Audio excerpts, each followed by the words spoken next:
future, shattered dreams, end of times ain't what it seems. Hello friends, this is Sam Chaney reporting for Weaponized News. Today, August 18th, 2025. A lot of 8s. No, 7, I guess. Added up for your numerologist out there. Thank you for joining us on this Monday edition of Weaponized News. I hope there's not too much background noise. I did rig up. For those following along here, it's not as hot today in the Central Valley of California, but I did rig up a air conditioning system here in the studio.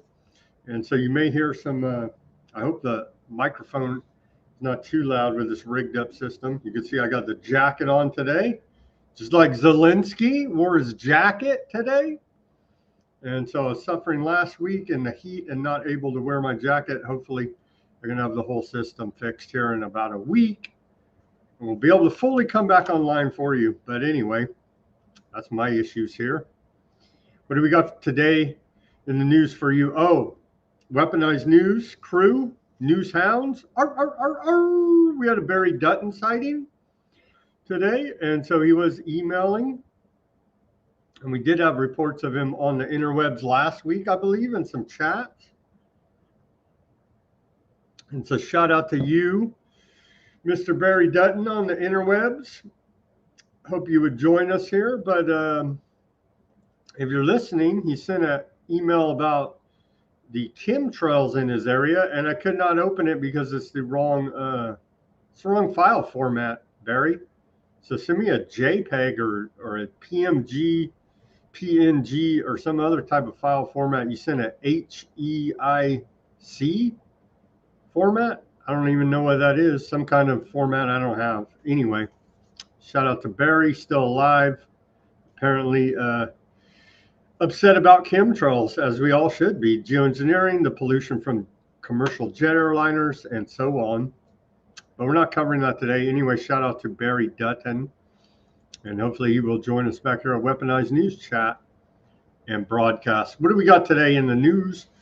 Quite a bit, actually. Follow up from the Friday peace summit there in Alaska between Trump and Putin. Today we had all of the European war criminals. And so all of the war criminals are meeting, acting like they're the good guys here today at the White House. All of these war criminals met up there. There you go. You got Vanderlei, Stalmer, this guy, I don't even know who he is, Finnish president, of course, Zelensky, Trump, Macron, Maloney, Mertz, and old NATO head there. I can never say that guy's name, Ruder. I always hear people say Ruder and there's like no R. I don't know how to pronounce it. Anyway, your cast and crew, this is the, quote, leaders of Western civilization. No wonder everything is so screwed up, these jokers right here. Zelensky did wear the jacket, surprisingly enough, after, like, that's the least of our problems, honestly. If Zelensky shows up with, in military fatigues or whatever he shows up in, he could show up naked. He has on Ukrainian TV, I believe, before he became president. But honestly, we need to stop the killing, stop the war profiteering, stop the fear mongering on all sides. Of course, it's all Putin's fault. We all know that. It was an unprovoked invasion as NATO put missiles on his border. But that's neither here nor there. We're now halfway through August, more than halfway through August 2025, and we do need the killings to stop there. So we'll go over that. Still no deal, but maybe it's getting closer. I don't know, brought a lot of war criminals to the table. Cover all of that for you. And what else? What is all this a distraction for? Ending the war is kind of a big deal. Trump says that he's going to end, I don't think they've issued it yet, but he's going to issue an executive order ending mail-in ballots. We'll get to that. Big settlement over the electronic voting machines from Newsmax. What else do we got there?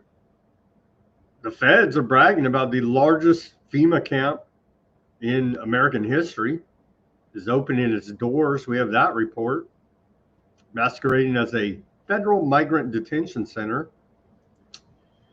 We've got what is going on in DC still. Looks like martial law police state to me as MAGA cheers it on. This is what I voted for idiotically. What else? What else do we got here? News out of DC, news out of the fast encroaching scientific dictatorship, technocracy, police state here in America. What are you, pro-crime? You're against living in solitary confinement? Yeah, kind of. Kind of wanted some freedom, but I guess the government can't and won't keep you safe. And all claims to the contrary are total and utter bullshit. And again, you'll have to be locked in solitary confinement. If you want that much safety, then go ahead and lock yourself up. So we'll go over that. What else do we got? We got some public health news. We have geopolitical news coming out of the Aardvark genocide continues. You better believe that. They're killing the hell out of the Palestinians still. It's quite horrific. And we have this piece. We're going to have to play it at the end of the show for the YouTube audience out there, if there are any. You can go directly to YouTube and watch it, or you can jump over to another Weaponized News stream. I'll put the link on Weaponized News Substack as always, but 60 Minutes Australia did a piece over the weekend. Why is Donald Trump refusing to release the Epstein files? It's a Democrat hoax, all literally made up by fake news, according to Trump. But they do I guess you could call it a mini documentary about it, 27-minute video. But if we play the whole thing on our regular YouTube, they'll say third-party content violation, even though we're putting it in full context of fair use parameters. It don't matter. Who cares, right? They're the big tech overlords that care about everybody's best interests, except for the oligarchs seem to have the front of the line of best interests. Yeah, who cares? Anyway, we're going to have to play that at the end of the show and go ahead and sign off of YouTube. So heads up for that. But we're going to continue to report on Trump and Epstein. You better believe that. So public health news, what are they doing? Rolling out in China. They're rolling out humanoid robot artificial wombs. Isn't that heartwarming? We've got people are realizing, as we reported, that old Larry Fink, and you can't trust him. I don't know who you can trust. He's now the co-chair of the World Economic Forum. And so we should totally jump on board with their whole agenda. All of that and much more on this Monday edition of Weaponized News. Got a lot of fallout. Again, aardvarks are above the law here in America, and we wouldn't have it any other way. Senior Aardvark land cybersecurity official arrested in U.S. for child sex crimes, and then subsequently takes a flight back to Aardvark land. And of course, we wouldn't have it any other way here because of, as we know, don't be antiseptic. There's antiseptic protests there in Aardvark land by Aardvark. So they all need to be sanctioned, fined, and probably droned by Palantir. I know it's sad to say, but they're Hamas now, as we know. And so we'll show you all of that. We got a long clip here. I had a lot of video today. There's a 10-minute clip of, you can see Gaza flattened, turned into rubble. You know what I mean? So it's like, it's beyond the pale. I guess we got to play it. We got to document all this stuff. Right? Yeah. Yeah, we got to document it. So I don't know if we'll play the whole 10-minute clip. There's no commentary. It's just aerial footage, and you can see they flattened the whole joint now. And so I get we have to play it to put it on the record and show, you know what I mean? Because they'll say it never even happened. You know what I mean? I'll flush it down the memory hole. Oh, you must be crazy. It never even happened. Here's the video. You can even show them the video and they'll still say that. But we'll play it here at Weaponized News because we have to. It's our duty. It's our duty now to document genocide, ethnic cleansing, crimes against humanity, war crimes. It's getting tiring at this point, but that's where we're at here. That is definitely where we're at. Okay, let's get to this day in history. On this day in history, I hate the damn dentist. I don't know who likes the dentist. I don't think anyone does. Honestly, I think a lot of dentistry is a big scam, honestly. Akin to Rockefeller medicine, but we haven't done that deep of dives on it here. But from my research and personal experience and other people's experience, and who the hell likes going to the dentist? Anyway, on this day in 1840, American Society of Dental Surgeons is founded in New York and subsequently hated thereafter, I would say. In 1909, Japan's gift of friendship. Mayor of Tokyo presents Washington, D.C. with 2,000 cherry trees, which President William Howard Taft decides to plant near the Potomac River. Of course, the famous cherry blossoms there in Washington, D.C. And what, some 40 odd years, less than 40 years, 30 was 1909 to 1945. Anyway, some 5 odd years later, allegedly America dropped atomic bombs on them. So how you like that for friendship, Japan? Quite horrific indeed. In 1917, on this day, the Great Fire of Thessaloniki in Greece destroys 32% of the city, leaving an estimated 70,000 individuals without a home. It was burned down during this Great Fire. Very tragic event there. Also in 1917, the Queen's Hospital opens to provide pioneering plastic surgery for World War I soldiers, led by Dr. Harold Gillies in Sidcup, England, father of modern plastic surgery. Quite horrific. It didn't even need to happen. Quite horrific indeed. Fast forward to 1976. I found this interesting. In 1976, on this day, axe murders incident in Korea. Korean axe murder incident. 2 U.S. soldiers tasked with cutting down a popular tree blocking the view of UN observers are killed by North Koreans claiming it was planted by Kim Sung II in Korean demilitarized zone. They're literally ready to do axe murder for their dictator in North Korea.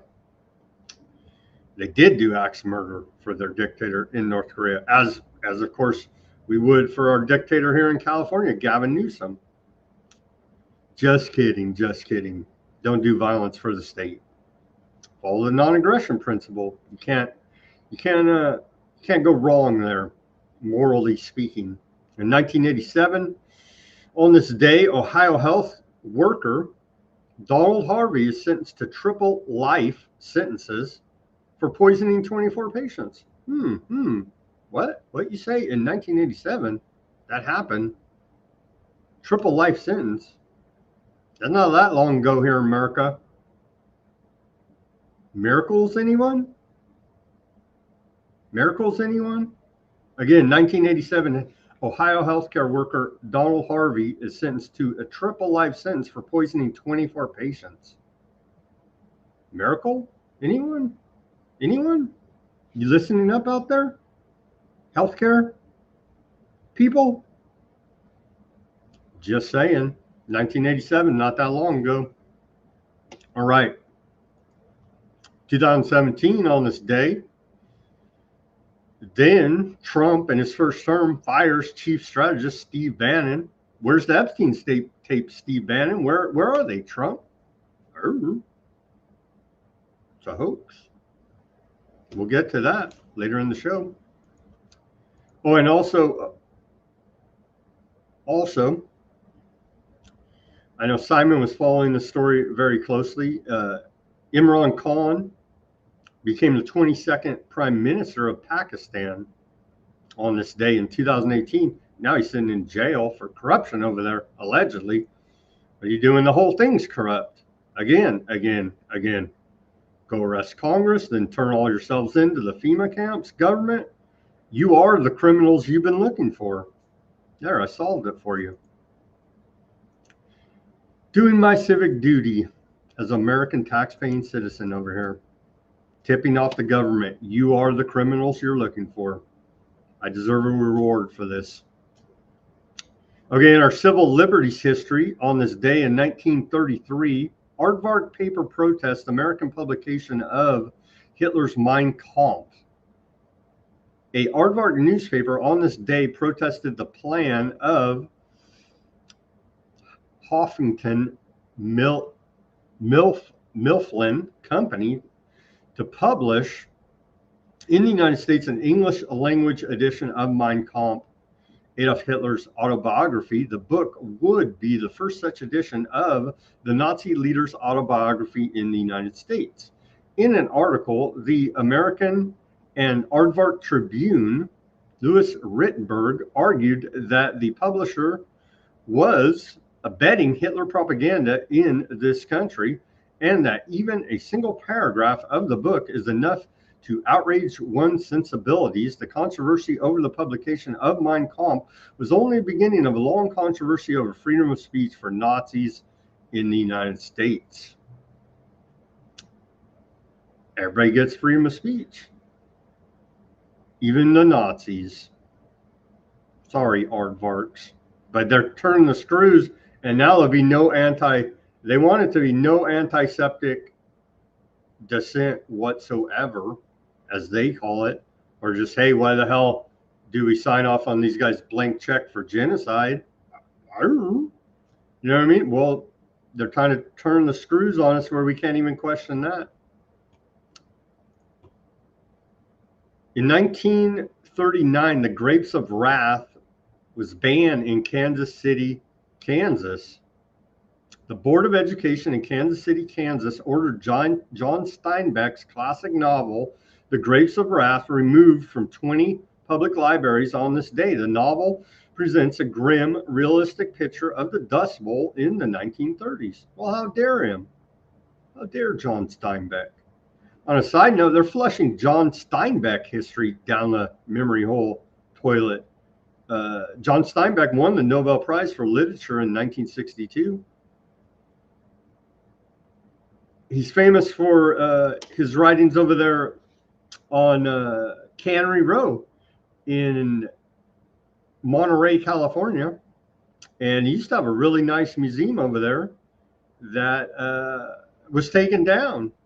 Last time I went over this summer, I was looking forward to taking the family there and doing some education for the children and whatnot, and going to the John Steinbeck Museum there, and come to find out it's been discontinued in favor of corporate profit. So there you go. The Grapes of Wrath. Horrific, but hell, white people are bad, you know what I mean? So it kind of all ties together. Even though 1939, that wasn't the sentiment, what the hell? Today, it ties all together here. So with that, let's see, what do we got? What do we got here? Let's take a look at the comments. A few people in the comments. Sam brings up history. They'll get a strike on YouTube. Can't, I mean, it's official history. I mean, maybe they'll strike it. I don't know. It wouldn't surprise me, honestly.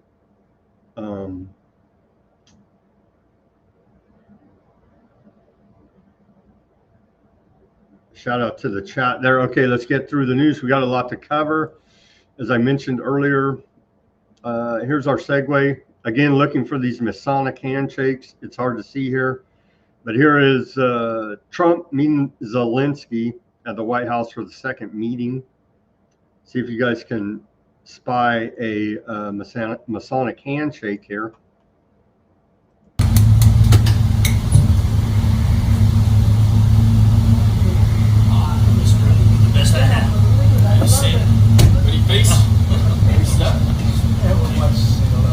Styling, see that? He's styling. He wore the jacket, looking good. We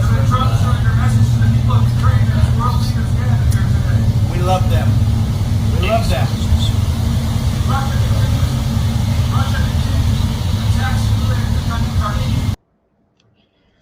So you couldn't really see his Masonic handshake, or not, maybe not. Here's Trump at the White House today, outlines the points that will be discussed in today's meeting. Let's hear the points here. Again, and I believe that if they do broker a peace deal between Ukraine and Russia, Trump will win the Nobel Prize. Let's not forget he's bombed 5 countries now: Iraq, Syria, Iran, Somalia, Yemen, in his first 200 days. Never forget that, as they tout him as a great peacenik.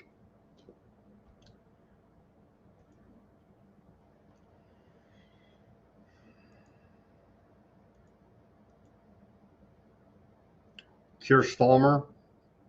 Let's hear from Big Brother over there in the UK, or at least the puppet of Big Brother. I think this is such an important meeting. As a group, I think we've had a discussion on the phone a number of times, Mr. President, but be able now to be around the table to take it forward. And I really feel that we can, I think, with the right approach this afternoon, make real progress, particularly on the security guarantees, and your indication of security guarantees, of some sort of Article 5 style guarantees, fits with what we've been doing with the Coalition of the Willing, which we started some months ago, bringing countries together and showing that we were prepared to step up to the plate when it came to security. With you coming alongside, the US alongside what we've already developed, I think we could take a really important step forward today. A historic step, actually, could come out of this meeting in terms of security for Ukraine and security in Europe. I also feel that we can make real progress towards a just and lasting outcome. Obviously, that has to involve Ukraine, and a trilateral meeting seems the sensible next step. So thank you for being. Like, but we just love bombing Russia so damn much. Oh, Ukraine's there too? What the? Yeah, here's your big club of internationally known war criminals. Like, but Ukraine's there, but we love bombing the hell out of Russia. What the hell? Ukraine? Oh, we killed everybody in Ukraine? Let's hear from Macron now. France president, Sun King, self-proclaimed. Thank you, Mr. President, for organizing this meeting and for your commitment. And everything was said, but I just have to say here, everybody around this table is in favor of peace.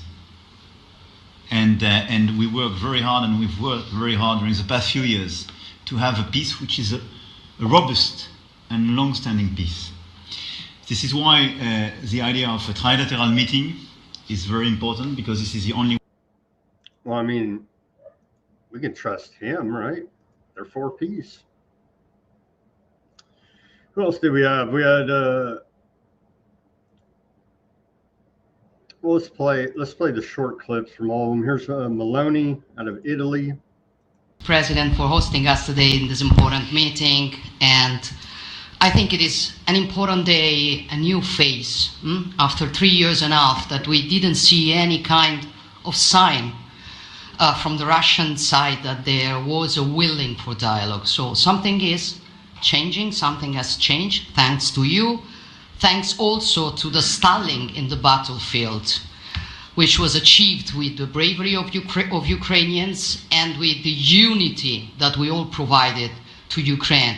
And the reason why I mention it is that we also have to remind that if we want to reach peace and if we want to guarantee justice, we have to do it united. So that's why it's a very good day, the one we are in. You can obviously count on Italy as it was from the beginning. We are on the side of Ukraine, and we do absolutely support your efforts towards. All right, who else do we got? We had a clip from all of them. Do we? Yeah, let's hear Vanderlei. She's pretty damn evil. Indeed, we are here, Europeans, as friends and allies. We had a fantastic NATO summit. Together as the two largest and biggest economies in the world, we had the largest trade deal ever agreed. And now we are here to work together with you on a just and lasting peace for Ukraine. Stop the killing. This is really... Now they all want to stop the killing. There's Merz of Germany.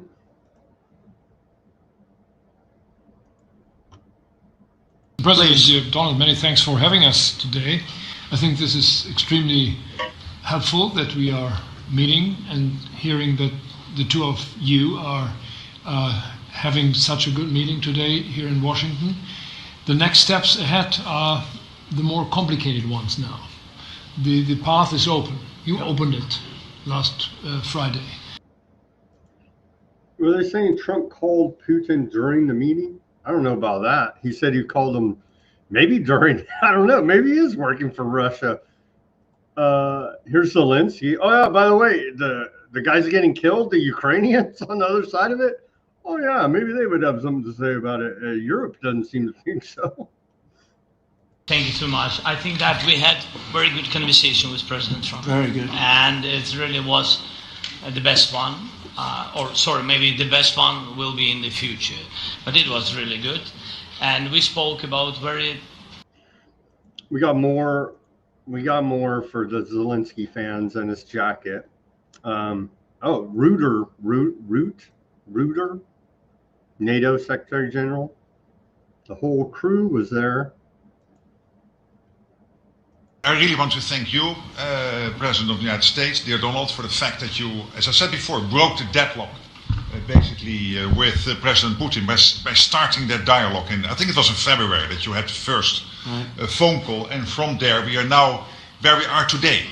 And that is, I think if we play this well, we could end this. And we have to end this. We have to stop the killing. We have to stop the destruction of Ukraine's infrastructure. It is a terrible war. Well, see, he cares about Ukraine's infrastructure. That's very nice of him. And do we even care about the Finnish president, Alex Stubb? Probably not. He doesn't say much. He don't say much anyway. Propaganda. There's a guy, Dan Scavino,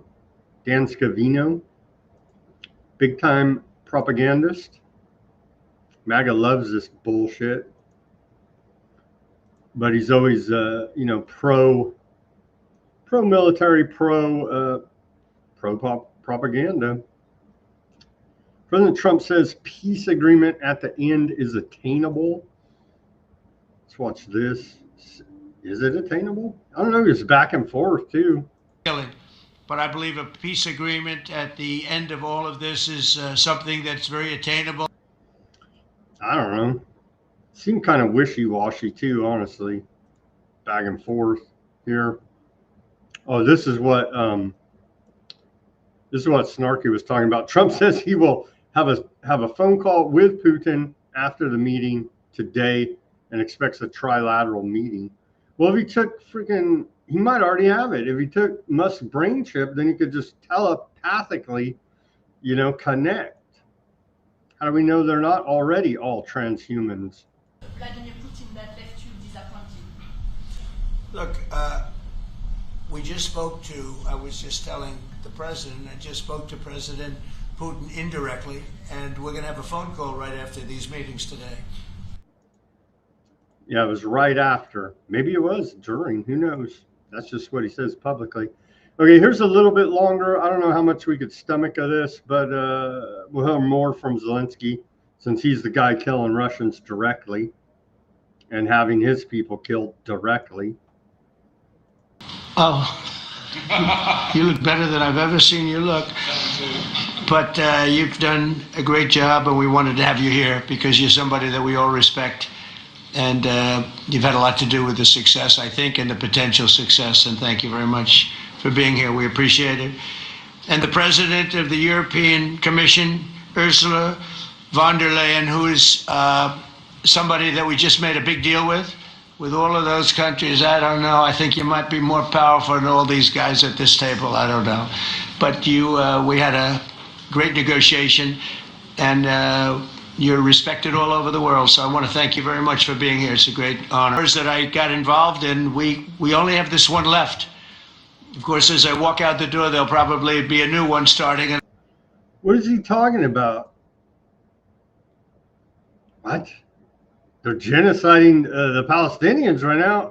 They're bombing the hell out of Lebanon right now. Huh? I guess this is the only war he's got left.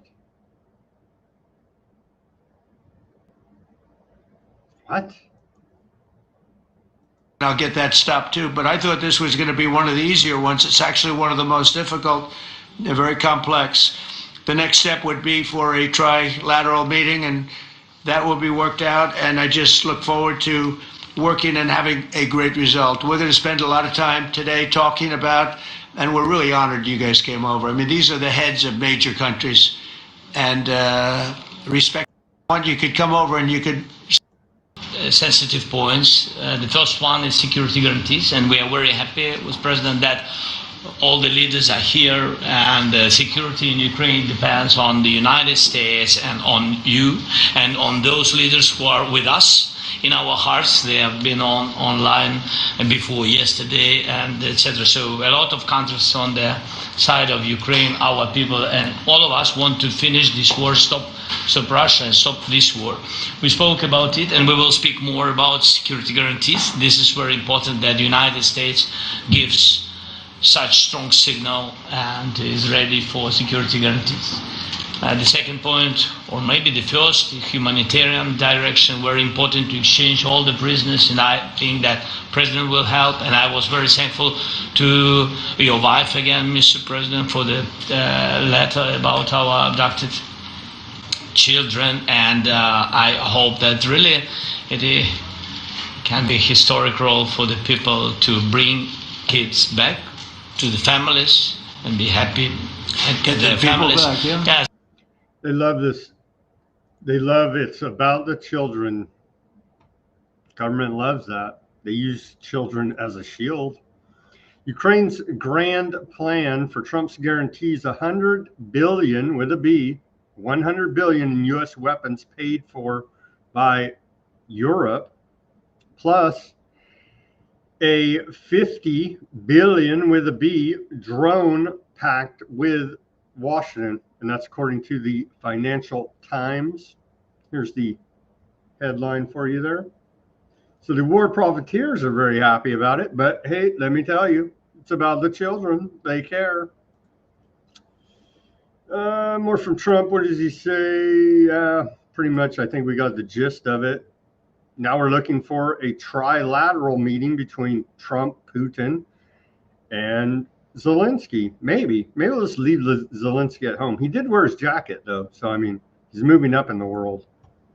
Seriously, though, from the White House, from Trump, he says everyone is very happy about the possibility of peace for Russia, Ukraine. At the conclusion of the meetings, I called President Putin and began the arrangements for a meeting. So there you go. I don't think he was really on the phone with Putin during this meeting. Maybe he was. I don't know. I don't think so, though. Okay, enough with that.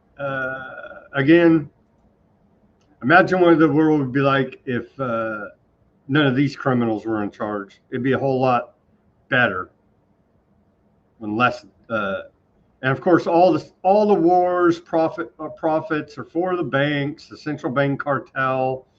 She's the head of in Europe over there, and there's all utterly disgusting frauds that work for the bankers, essentially at the end of the day.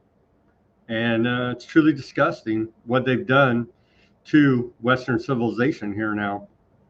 But hey, they say they care about peace and the children, so I guess they're the good guys. F Putin too. You know what I'm saying? In other news today, Trump to sign executive order eliminating mail-in ballots and voting machines before the 2026 midterm elections. The mail-in ballot hoax using voting machines must end now. Here's the post by Trump. There it is. And you can see, I'm not going to read it all. Those are the highlights. And so, of course, MAGA will cheer it on. No due process. Executive orders are unconstitutional bullshit. It don't matter. Let's hear from Trump about that again. See, it's rigged when our side loses, but when our side wins, it's all cool. Democrat, Republican, all part of the same crime syndicate known as your government, and it's all fraudulent. But hey, when my guy wins, it's legit. When your guy wins, it's rigged.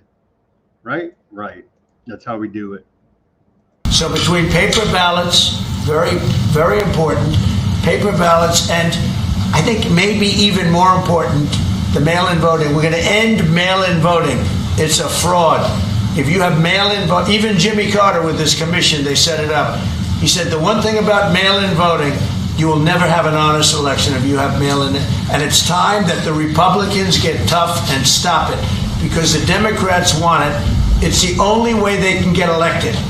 Because with men and women's sports and with transgender for everybody and open borders and all of the horrible things, and now the new thing is they love crime. They're fighting me on the fact that I've made Washington, D.C. safe. We're not going to get mugged, beaten up, or killed like all the people you've been watching get so badly hurt. I'm glad, I hate to take your time with this, but I'm glad you asked me that question. We're going to stop mail-in ballots because it's corrupt. So if you're against, a militarized police state, scientific dictatorship, technocracy, FEMA camps, then you're pro-crime. Well, that's good to know.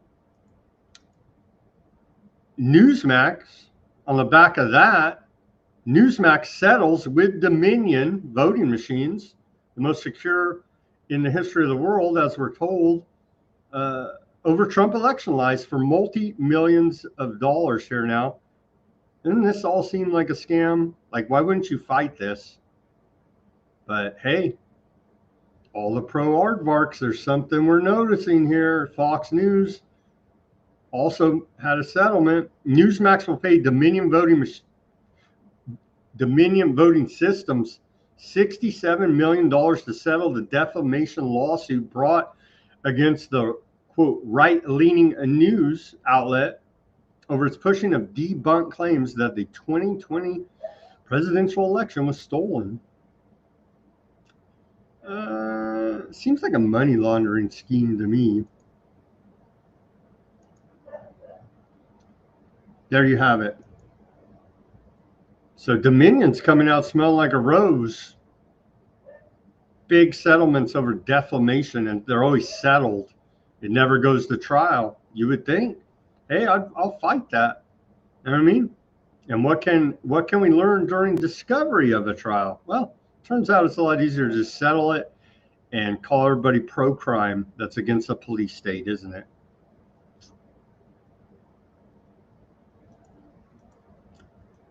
And then why did all the mail-in ballots come about in the first place? Oh, that's right. The Operation Warp Speed, the medical emergency declared by Trump.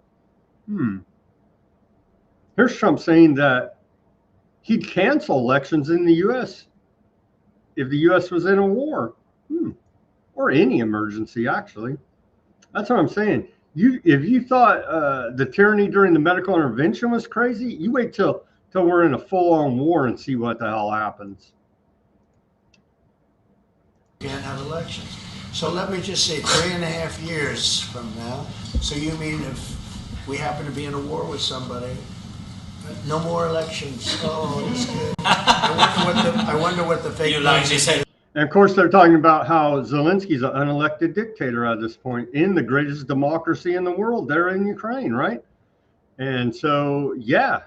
And you got the head of Palantir saying, hey, we're looking at what, a 3-front war with China, Russia, and Iran right around the corner any day now.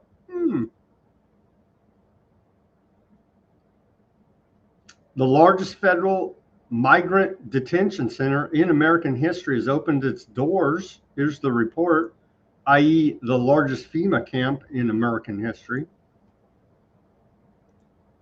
The largest federal migrant detention center in American history has opened its doors. It is the latest effort to keep up with the Trump administration's mass deportation agenda.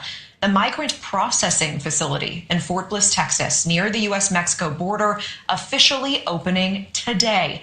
And News Nation correspondent Jorge Ventura is live in Texas. Jorge, who is expected and how many are expected to pack this mega facility?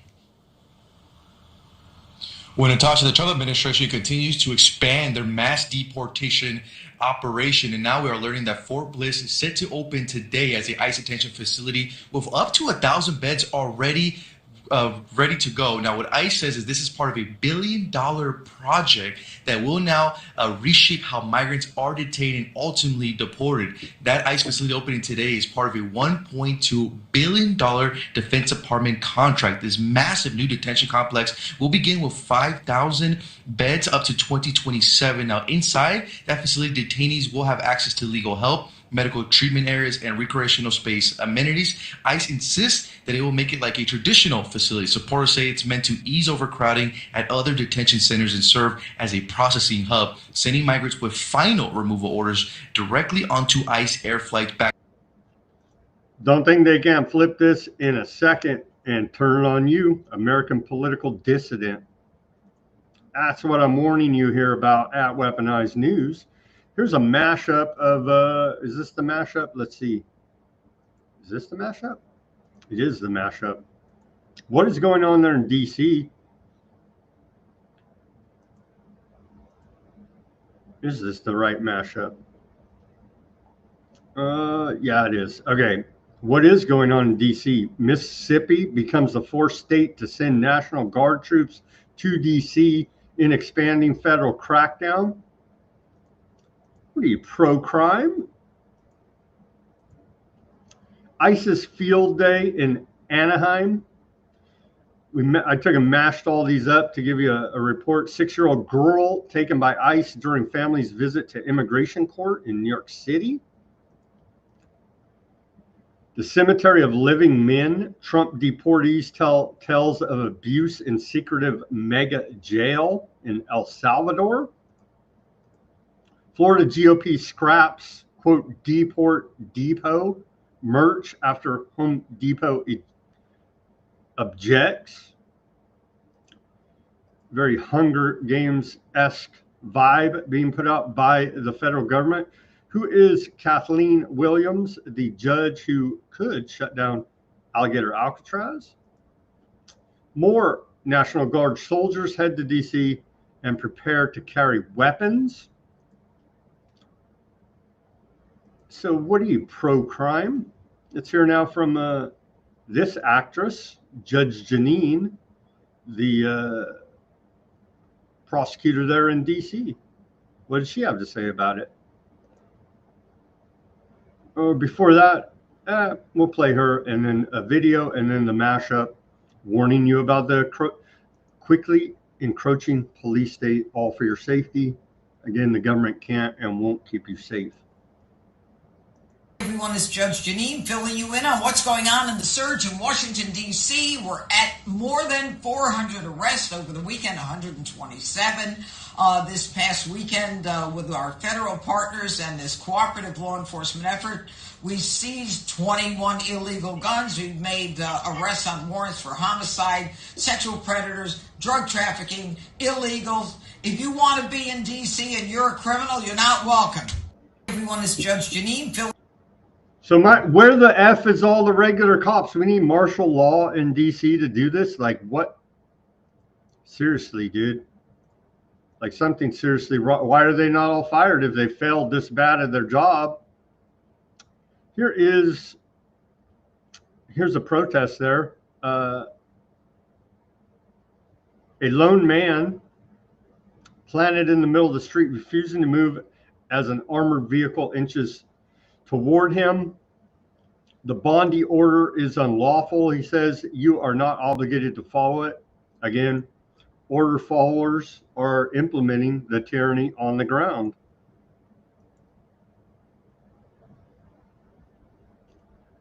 Been having this issue with X, man. I don't know what is up, but some videos they just don't want to play smoothly, and it doesn't even load well. Like it's throttled. Here we go. Still won't play. Here we go. Finally.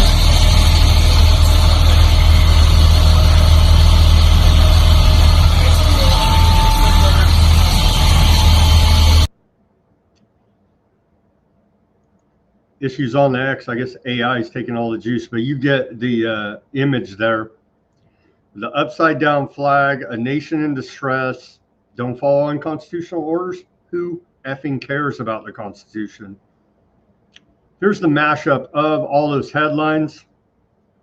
I'm going to read it to your summary version. Trump administration in 2025, a series of federal actions across the United States has intensified concerns about the emergence of a police state, characterized by aggressive immigration enforcement, militarized deployments, unchecked use of force, and defiance of judicial oversight. In Washington, D.C., the federal government has orchestrated a takeover of local policing, deploying hundreds of National Guard troops from states like Mississippi, West Virginia, South Carolina, and Ohio to patrol landmarks and assist in crowd control, initially unarmed, but later prepared to carry weapons amid claims of a crime, quote, crime emergency.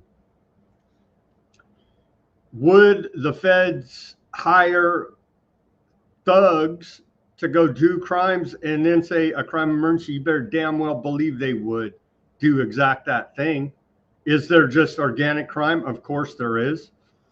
But keep in the back of your mind, this federal government, their favorite thing is to stage false flag attacks, pretense for the emergency prompt reaction solution, so on and so on. This escalation includes masked federal agents from agencies like ICE, DEA, FBI, Secret Service conducting arrests, seizing firearms, enforcing immigration policies that contradict local laws, leading to over 380 arrests in the first single week, and the removal of pro-immigrant signage. A particular alarming incident, unidentified masked police officers tasing a delivery driver in a public confrontation, refused to provide identification and displayed apparent political bias against, quote, liberals, which has fueled accusations of secret police activities, politically motivated force eroding public trust. You don't say. Beyond DC, ICE's operations have exemplified overreach, such as in Anaheim, California, where agents defied a federal court order prohibiting indiscriminate sweeps by raiding locations like Home Depot and a car wash, detaining day laborers without a warrant, using tear gas on crowds without warning, and arresting bystanders in what city officials describe as retaliatory intimidation tactics. In New York City, ICE agents detained a 6-year-old girl, her mother, and a teenage brother during a routine immigration court check-in, separating the family and transferring them to distant detention facilities in Texas and New Jersey, disrupting the child's education and spreading fear in immigrant communities. Actions decried as cruel and unnecessary. Intentionally, the United States has partnered with El Salvador to deport Venezuelan migrants to the notorious MAGA prison in El Salvador, where detainees allegedly reported, are enduring torture, beating, sexual abuse, inhumane conditions like constant lighting, lack of legal access, arbitrary punishments based on flimsy evidence such as tattoos, invoking outdated laws like the Alien Enemy Act, despite judicial rulings against it. In Florida, tensions have arisen from a federal judge blocking a state immigration criminalization law, holding the attorney general in contempt for encouraging defiance and potentially shutting down the quote alligator Alcatraz detention center amid environmental violations, highlighting conflicts between state and federal powers in aggressive enforcement. These interconnected events paint a picture of a centralized authority prioritizing mass deportations, aiming for 3,000 daily, overdue process, community safety, and civil liberties, with mass agents, family separations, and militarized presence, fostering an atmosphere of intimidation and normalizing abuse that undermine democratic norms. And they're way under their 3,000 daily quota. There is way under what it would take to get all these illegals out. And remember, when they're setting the precedent about violating your civil liberties, it will come home to you, American MAGA flag waving tax-paying patriot out there. But hey, turn a blind eye to it. We'll get to the president and the child molester later in the show. Top 10 points that are critical of government police state: militarization of domestic law enforcement, the deployment of armed National Guard troops to Washington, D.C. for routine police blurs the line between military and civilian roles, escalating tensions in the Democratic Capitol and risking excessive force against residents. Unidentified and masked agents, federal officers operating without identification, as seen in D.C. tasing incidents and Anaheim raids, evade accountability, fostering a secretive police force reminiscent of authoritarian regimes and eroding public trust in law enforcement. Who could say they did not see this coming? Defiance of judicial orders, ICE's continued discrimination raids or indiscriminate raids in California, despite court rulings prohibited them, demonstrate blatant disregard for the rule of law, allowing unchecked executive power to override constitutional protections, family separation and child detentions. I think we went over that with a 6-year-old separated from their family. Excessive use of force, incidents like tasing civilians without clear justification and deploying tear gas on non-violent crowds highlights disproportionate violence, often retaliatory, that intimidates rather than protects the public. It's for your own safety. Shut up, slaves. Abuse and detention and deportation. Deportees sent to foreign prisons, like in El Salvador, face torture, beatings, and inhumane conditions based on spurious evidence, reflecting U.S. complicity in outsourcing brutality under the guise of security. Political bias in enforcement, officers displaying overt bias such as anti-liberal remarks during arrests suggest law enforcement is weaponized for ideological purposes, undermining impartiality and fair treatment. Again, suggesting law enforcement is weaponized. Federal overreach into local affairs, taking control of D.C. policing, enforcing immigration against local laws, overrides municipal authority. Well, if you say all that was bad and they're pro-crime, go arrest the city council, the mayor, all down the line. Why does no one in a position of, quote, authority ever held accountable for the failings? You felt so bad martial law needs to be declared a, quote, crime emergency. Someone in the government needs to be held responsible for this. No one is. They literally just laugh in your face. It's for the children. Okay, we love your police state. We're not pro-crime. Lack of due process is a big one. It's a big one. This goes back to the idiot Q bullshit, where they said, oh, all the bad guys are rounded up and they've had secret military tribunals in Guantanamo and they've all been executed. Where's the due process? They'll do the same thing to you, idiots. That's why we have a system allegedly of checks and balances and due processes and protections of our liberties here. Yeah, they're the bad guys. We already convicted them. Well, the same thing's going to happen to you if you support no due process. Lack of due process, detentions without warrants, challenges to accusations or legal access, as in Venezuelan deportations and Anaheim sweeps, violate basic rights, enabling arbitrary power that targets vulnerable populations, normalization of intimidation tactics, removing pro-immigration signs, using unmarked vehicles, and holding officials in contempt for defying court orders contribute to an environment where fear and suppression become the standard, threatening civil liberties nationwide. So there you have it. There you have it. They opened the largest FEMA camp in history there in Texas. Let's hear this now from, we're at the hour mark. We're almost done with this section. From TrueStream Media, they're a good outfit over there. They say, the states must do what the federal government, as represented by the President of the United States, tells them is not how America was ever supposed to work. The president signed another executive order to go around our Constitution yet again is not okay. MAGA loves it. They cheer on the tyranny. Here it is.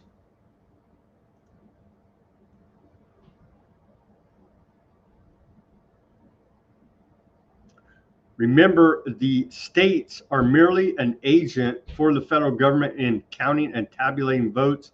They must do what the federal government, as represented by the President of the United States, tells them for the good of the country to do. Not dictatorish at all. What are you, some kind of pro-crime liberal?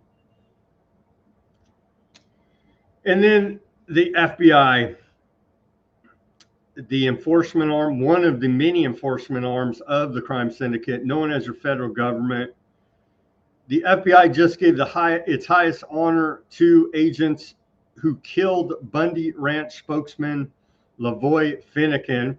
They lied on record, covered up evidence, denied firing shots, and were never held accountable. Now, 9 years later, they're awarded for the murder. That's a post by Jason Bassler. Here is said award.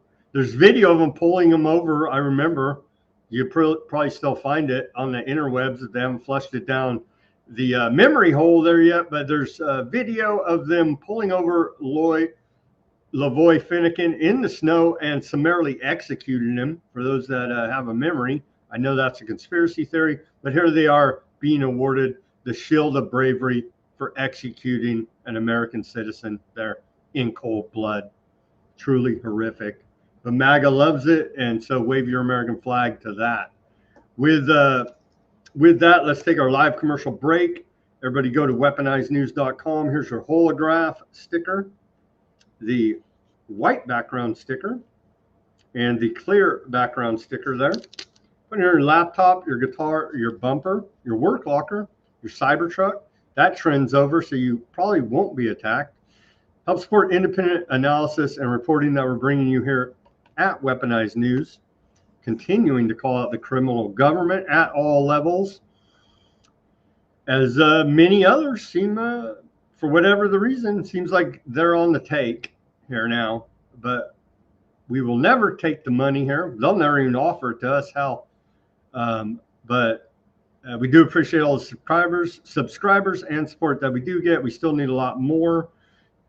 So go to weaponizednews.com, get yourself some stickers, give us a donation over there if you like.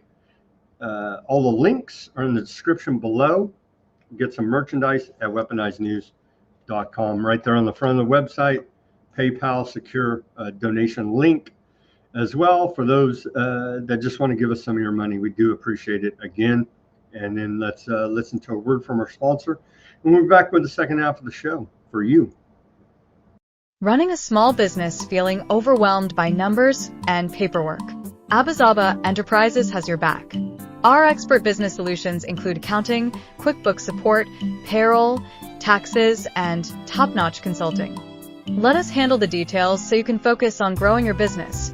Business Solutions Accounting, QuickBooks, Consulting, Payroll, Taxes. Call 559-577-9250. Call Abazaba Enterprises today at 559-577-9250 for stress-free solutions.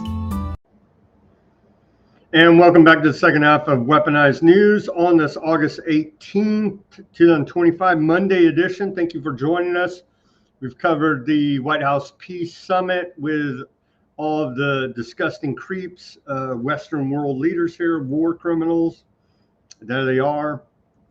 And we're looking forward to a trilateral meeting between Trump, Putin, and Zelensky, and stop pulling the trigger. Their order followers, and it could end now. Of course, we know that won't happen, but that's where we're at with that. And they're rolling out the United States' largest ever FEMA camp proudly. Don't be a pro-crime liberal as you find yourself in a FEMA camp. Okay. Moving on here, we will continue reporting on the Epstein-Trump saga here. Not only Epstein and Trump, but all those people are on the list. Who knows? But anyway, U.S. DOJ will provide Epstein-related records to the House Oversight Committee starting on Friday, says Congressman James Comer. Another BS soundbite committee. And we never get anything out of it. So it's just all more political theater there. As Attorney General William Barr personally investigated Jeffrey Epstein's death, now Congress has questions. Oh, yeah, remember that? He didn't kill himself under the Trump administration. With old William Barr said he personally looked into it and found no wrongdoing. So we can fully trust his corrupt self, can't we? Indeed, we can. This, again, we'll play it at the end. We'll play it at the end, but you can go watch it right now, I guess. But here it is, 60 Minutes Australia. Why is Donald Trump refusing to release the Epstein files? Little mini documentary they put together in Australia. We'll play it at the end for you. Sadly, MSNBC is called MS Now. Now, my source, news, opinion, world. Huh? Does that make a difference? I don't know. I don't think so. But here's the announcement. We will become MS Now, which stands for My Source for News, Opinion, and the World. And look, Andrew, they even have a graphic up. More clown world. Who's watching that bullshit? Should be watching Weaponized News. Anyway, what else do we got? I think I got my sections mixed up. It kind of all segues together here. I found this funny. I found this one funny. Obama's obscene monument to his ego dramatically backfires as $850 million vanity project sparked outrage. Have you guys seen this? Obama's presidential library, I guess is what it is. Here's the images. Let's take a look. This is in Chicago. There it is being built. Looks like a prison.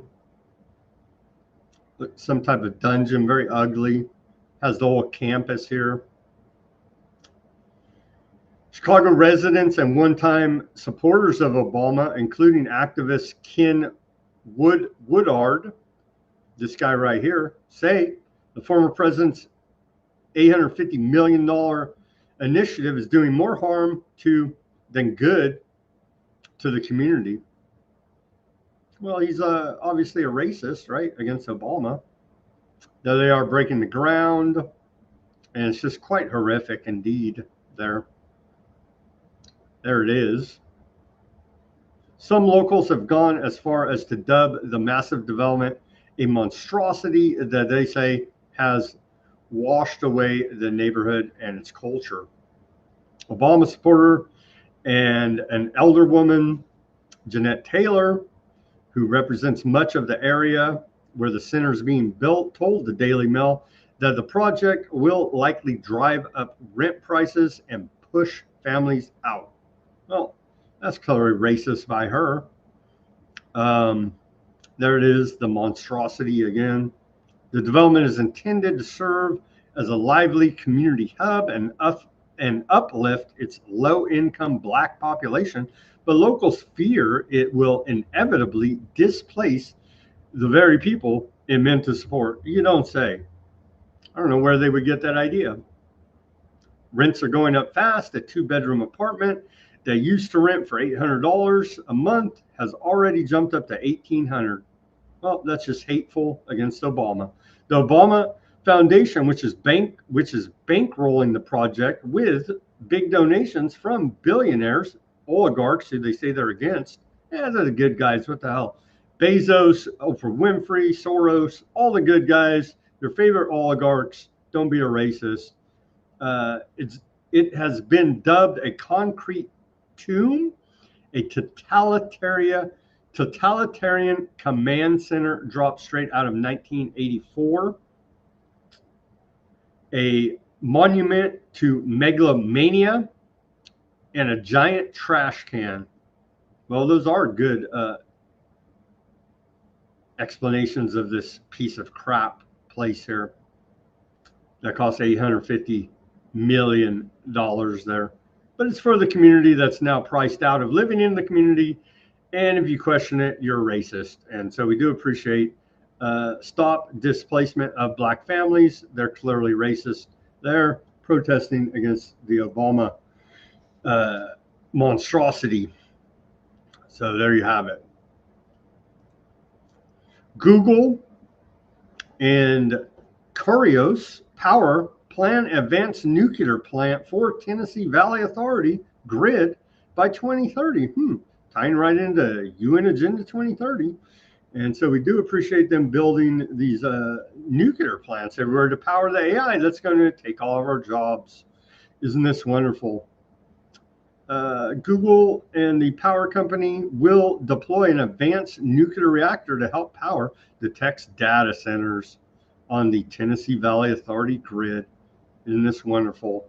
The Hermes 2 reactor developed by Curios will dispatch 50 megawatts of electricity, enough to power about 36,000 homes. But it's not going to be used to power any homes. It's going to be used to power their data center, to build the technocracy. Isn't it all so wonderful? And I'm sure power, and we've seen that too. Your power price will go up. Who cares? AI is taking your job. You can pay for it. What? Yep. 1984, that's where we're at. Robots from 16 countries compete in the World Humanoid Robot Games in Beijing. We kind of already reported on this. I don't know. Do we need to report on it? It's pretty creepy. They're trying to normalize it. Let's play this last part of the report. Yeah, let's start right here. Well, this is the part I wanted to get to anyway. Humanoid robots, a $5 trillion market. Isn't this wonderful? Predicts that by 2050, China will have 302.3 million humanoid robots in use, well ahead of the U.S. projection of just 77.7 million.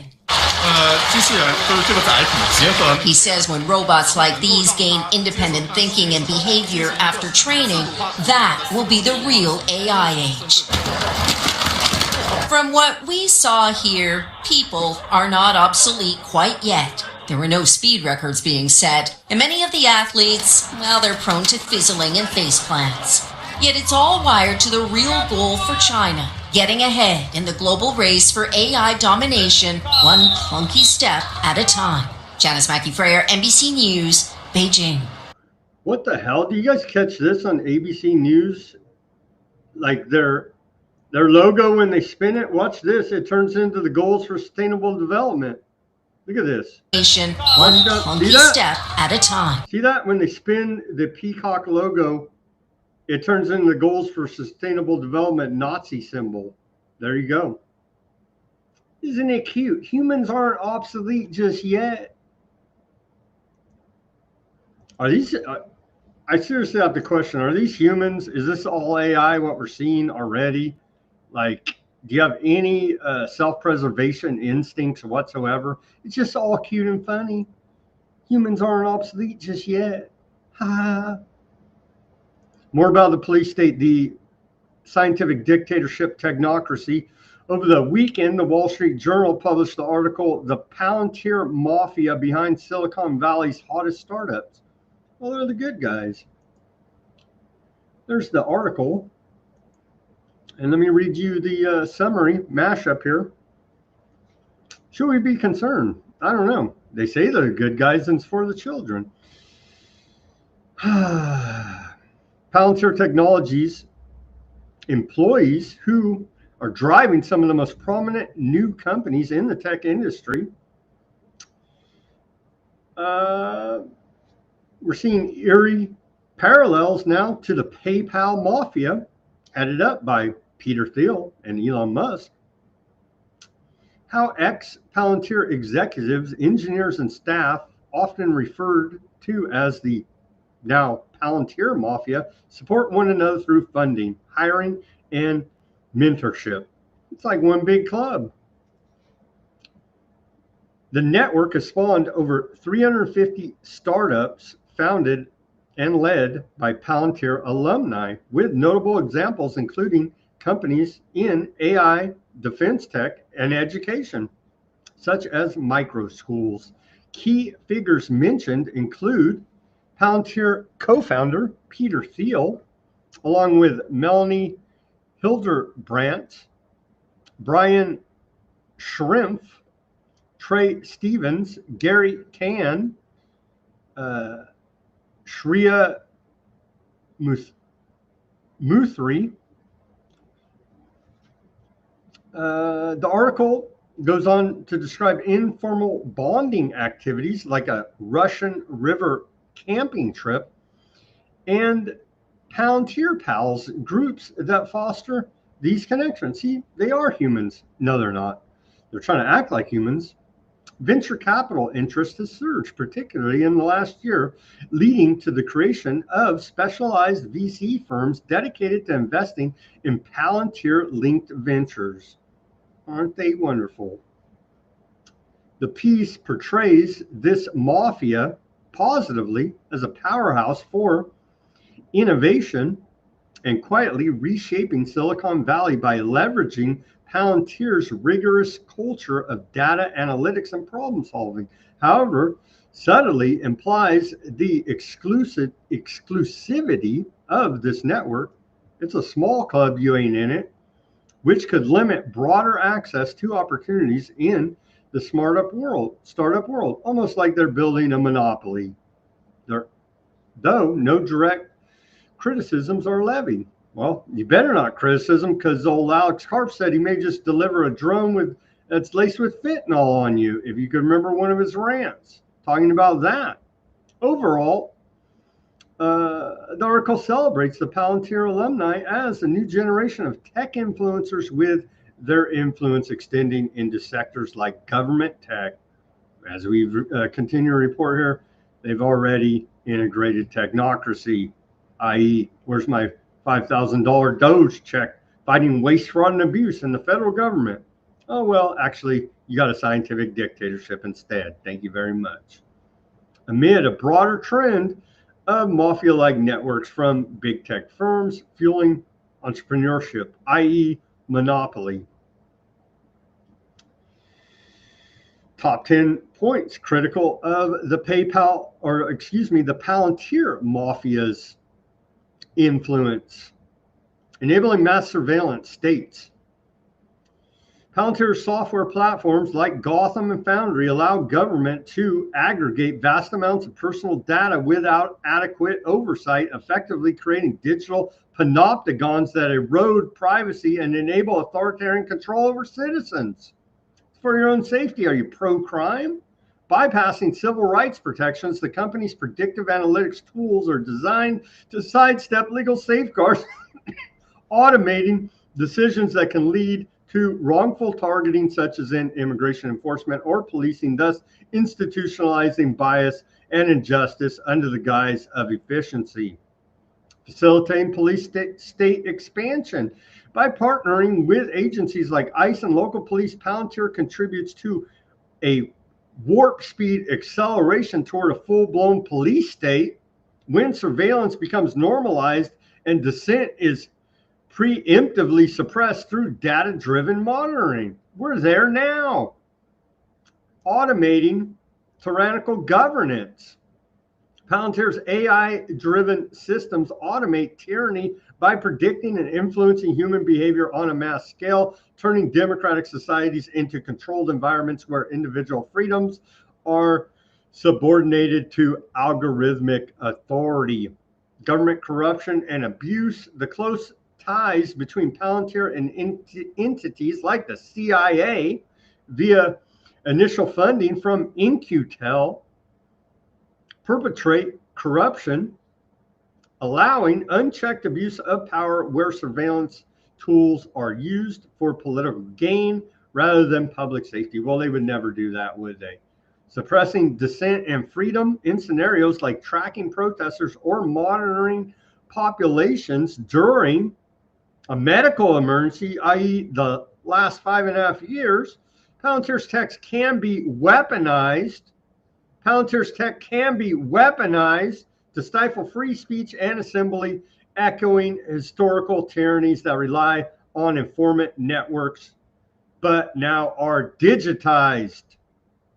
Concentration of power in tech oligarchs' hands. The quote Palantir mafia exemplifies how a small interconnected group of elite figures like Peter Thiel with anti-democratic views consolidates economic and technological power, fostering an oligarchy that undermines competitive markets and democratic accountability, i.e. monopoly, scientific dictatorship, technocracy. Military and global tyranny enablement. Palantir's contracts with defense departments for tools like drone targeting and intelligence analysis extend tyrannical reach internationally, supporting regimes and oppressive actions without transparency or ethical constraints. Erosion of consistent and autonomy. Of consent and autonomy, by collecting data from unwitting sources, Palantir erodes personal autonomy, enabling government to manipulate populations through behavioral nudges or preemptive interventions, a hallmark of tyrannical control. You don't say. Long-term sleepwalk into control. It's not long-term, it's Operation Warp Speed 2.0, baby. Critics warn that society's passive acceptance of Palantir's surveillance ecosystem is leading to irreversible tyranny, where tools initially for, quote, security evolve into comprehensive population control mechanisms, as seen in programs like Operation Warp Speed integrations. You don't say. And there you have it. As MAGA and the conservatives cheered on. It's a quite dystopic future that we see here with no sunglasses on. Okay.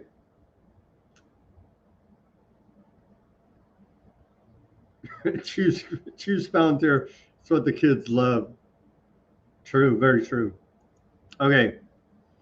This is disturbing. And so we've been reporting, it looks like, Barron Trump and his college fraternity are running the Whitehouse X account. And so it looks like Gavin Newsom's son And his high school freaking, I don't even know what they are, fraternity, whatever they are, outfit is running Governor Newsom press office. For those not familiar, we've been reporting on it. They're constantly posting in all caps, screaming at us. But this is a particularly egregious post that they're making fun of the miracle injured here, actually, as it was mandated here in the state of California. They say miracled, right? Question mark. God, he looks awful. And they're mocking this image of Trump Putin at the Friday Alaska summit. But I can't believe, I can, because they're despicable. They're just beyond the pale of evil. This is evil right here. Pure evil, and nothing even to do with Trump, but mocking the miracle injured after they told us safe and effective up one side, down the other, that they would make this post. It's just beyond the pale of disgusting.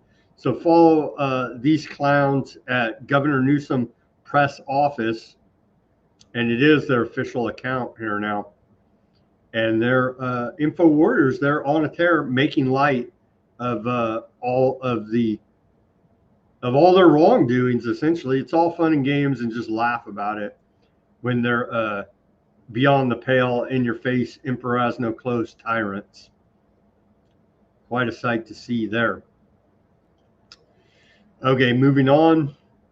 Let's hear now from hey, I don't know, Klaus Schwab's out, right? He launched him with the King of England, launched the Great Reset. And so he's out, but thankfully Larry Fink and the other guy, he's not getting enough attention. They're in.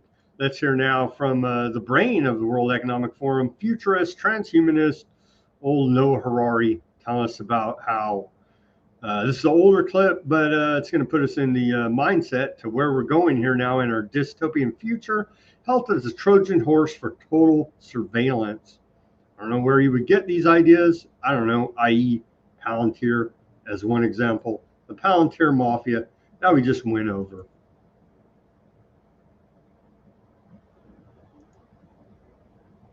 IBM, the big corporation, is now developing an artificial intelligence called Watson, which is supposed to first help doctors and then replace doctors in making a diagnosis. For an AI like Watson, it is easy to have instant access to my entire medical history. Every disease I ever had, my DNA scanning, all the blood tests I ever took, and not only of me, but also of my parents and siblings and neighbors. You can carry the AI as a doctor with you in your pocket, in a mobile phone. Watson can be an application on your mobile phone. So even if I leave my home country of Israel and go to Beijing or go to Seoul and suddenly I feel sick, the doctor is with me 24 hours a day in every point in the world. He can constantly monitor my biometric data with the help of new They sure are germophobic and paranoid, and they want to live forever because they know the evil they've done in this life is going to catch up with them. And so and what do we make of this? They're rolling out I can't believe it's not butter. It's cooked up in a lab, but I guess you shouldn't. It's the greatest. It's here now from our former doctor, Bill Gates, about his lab grown food. And I guess it's better than what God made for us here.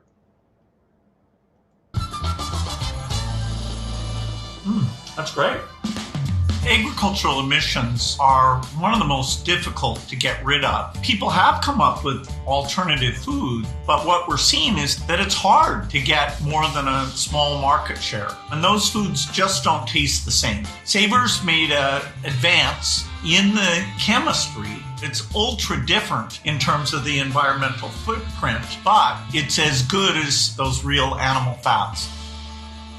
At Savor, we've been really excited to explore a new technical approach to making food that does not require vast amounts of land or animal suffering. It doesn't, produce greenhouse gases. It's a totally non-agricultural method for producing food. The fats that Savor a non-agricultural method for producing food. I honestly think they're not human. They got to be possessed by, well, they're possessed by evil spirit, obviously, but what the hell is wrong with these people? Eggs are made by a thermochemical process. They are the only foods in the world so far that are made entirely without photosynthesis. Happy to have you here. We're gonna have a meal together. Everything has Made without photosynthesis. The cycle of life has been overcome by our new doctor, or now nutritionist and farmer, Bill Gates. been made with saver fat, different kind of formulation of saver fat in it. Everything we're trying to showcase here is that sustainable food needs to be craveable as well in order to get to mass adoption and mass market. We think that butter is very special and it fits very well our technology because it's hard to replicate animal butter. It has a very complex composition when it comes to fatty acid. What do you think? That's great. Oh, I wouldn't have been able to tell you that wasn't butter. Okay, that's great. What shall we try next? Next is burger and fries. So in this we have a different kind of formulation. So it's our saver tallow formulation, and then we have fries, and then we have aioli. That's quite good. Here we are looking for juiciness. We're looking for what we think is so far missing in the alternatives we find on the market. All of them are using plant oils. So like the melting profile is different, the mouthfeel is different. And so how do we get to something juicy and drippy and craveable? So now we have the end of this journey, which after burger, we're just gonna get ice cream. And this is what you're looking for, something which is fully pleasurable and past beyond what we find very often on the market. Try chocolate now. And we've got strawberry here? Yes. It's got that rich feel. So the dream here is that Sabre itself will be coming out with butter in the next year or two. And then for these other products, Sabre will be a key ingredient to help them achieve food that is environmentally friendly, but also tastes great.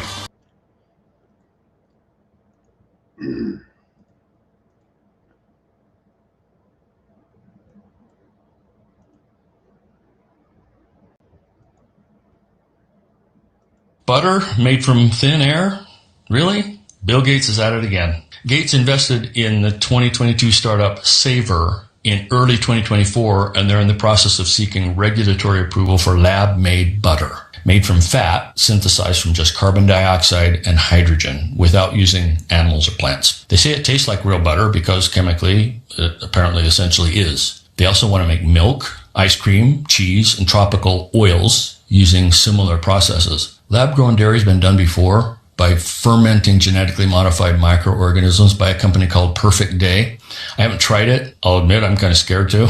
Another company, Cubic Foods, is developing lab-grown animal fat from embryonic stem cells. But the Savor product is starting essentially from elemental scratch and is a new endeavor. I think the statement by Cubic Foods, quote, "The food industry is facing the need for substantial innovation in how it works," might illustrate the fundamental difference I have with these people. I don't believe that statement. It feels like doomsday panic. Projected to be ready by 2025, Savor Butter eventually hopes to offer their product at a cost comparable or less than traditional animal fats to make it accessible to the masses. Bill doesn't do anything small. $33 million is hoping it won't be just another experiment. Pretty high stakes, but that's what Bill does. Health questions? No answers to those yet. Bill, get out of my kitchen, please.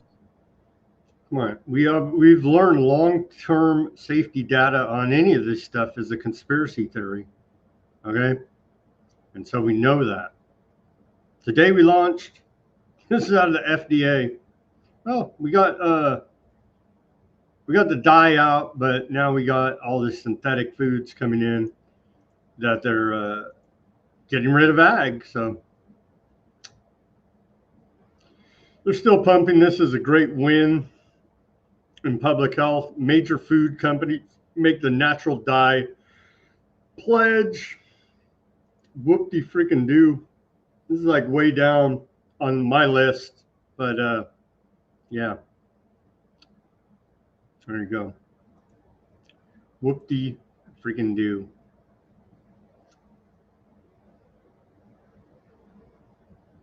How many is it? Who do you got? You got ConAgra, Consumer Brands Association, Dannon, General Mills, Group, Bimbo, In-N-Out, International Dairy Food Association, Mars, McCormick and Company, Nestle, Pepsi, Pim Brands, Hershey Company, and J.M. Smucker Company, Kraft Heinz Company, Tyson Foods, Walmart, and Kellogg. You should probably be boycotting all of those anyway on just general purpose. Probably all but In-N-Out, and that's like a cheat day or whatever they call it. That's a big gift. But anyway, those are the companies that have voluntarily signed up to remove synthetic dyes from their products, petroleum-based food dyes. So you should probably just boycott them all on general principle anyway. Okay, moving on here. China firm plans world's first pregnancy humanoid robot using artificial womb. And so again, the theme here is these mad scientists want to play God. They're not God. They're not creation. They can't do it, but they're going to ram this down our throat. And to hell with long-term safety data, and to hell with anyone even questioning it. You will be put in a FEMA camp before you know it. Here is this story that came out over the weekend. Pregnancy robots could give birth to human children in revolutionary breakthrough, a game changer for infertile couples. Well, why are they infertile in the first place? Well, who freaking cares? Welcome to a brave new world. World's first pregnancy robot. China working on humanoid capable of full-term baby delivery. Huh? Yep. The world's first, quote, pregnancy robot is being developed by Nanyang Technological University in Singapore. Based on reports from Chinese technology media, this humanoid is different from incubators for premature infants in that it is set to mimic the entire process of pregnancy, starting right from conception to birth. The baby for the entire gestation period will grow and be nurtured in the tech womb of this humanoid. Really, man? Really? That's where we're at in 2025. The artificial womb technology is already in a mature stage, and now it needs to be implemented in the robot's implanted in the robot's abdomen, so that a real person and the robot can interact to achieve pregnancy, allowing the fetus to grow inside, said Dr. Zihan when asked about the project. What the?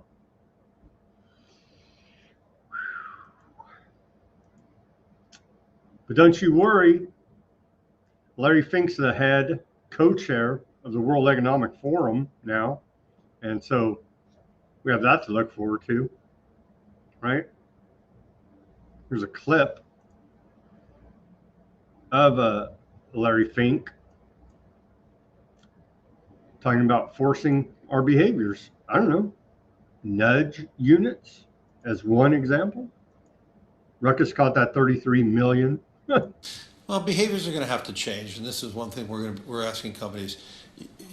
You have to force behaviors, and at BlackRock we are forcing behaviors. 54% of the incoming class are women. We added 4 more points in terms of diverse employment this year, and what we are doing internally is if you don't achieve these levels of impact, your compensation could be impacted. Okay, we're doing the same thing. And so it's just you have to force behaviors, and if you don't force behaviors, whether it's gender or race or just any way you want to say the composition of your team, you're going to be impacted. And that's not recruiting, it is development, as Ken said. And ultimately, it's still going to take time, but I am just as much shocked as Ken is, that we have not seen more opportunities, and we're going to have to force change. We agree. How do you force change, though? I mean, Larry, BlackRock has really been in the forefront of the ESG movement within corporate governance and a real leader, and yet change is so slow. So what is, and Ken as well, how do you force change when it is so incremental and so gradual? How do you do something more radical? Have you thought about that? Has the board of American Express thought about more radical things we could do to enhance diversity and inclusion? Well, I could speak about BlackRock's board, but it doesn't come from the board. It comes from it really has to come from the leadership of the firms. And if the leaderships of the firms are not doing the changes, hopefully the board forces that change. And if not, it's going to be the shareholders. Okay, hopefully the shareholders don't have to do it in our vote. But in my last corporate letter, I spoke about it. I would just say something to tie in what you said in the first question related to PR and HR. I hope it doesn't come to I hope it's never part of HR, because it has to be imbued in the culture of a firm. It has to be talked about, it has to be shown. Behaviors across the entire firm in every region have to be similar. And every citizen of the firm has to understand what is acceptable behaviors and what are unacceptable behaviors. And it's the same linkage about what are the acceptable, responsible behaviors related to building your teams. Of course, all of their behavior is acceptable, no matter how tyrannical and evil it is. And thankfully, he's now the new co-chair of the World Economic Forum, great freedom advocate, Larry Fink. Socialism is defeated in Bolivia for the first time in 2 decades. Moving on to our geopolitical section here. Bolivia's socialist movement has been defeated for the first time in 2 decades, according to preliminary election results, as voters choose a centrist and a right-wing candidate to go head-to-head in the presidential runoff. That could bring dramatic change for Bolivia. Well, hopefully the CIA will go do another coup, and we won't have to worry about that. Right? There you go.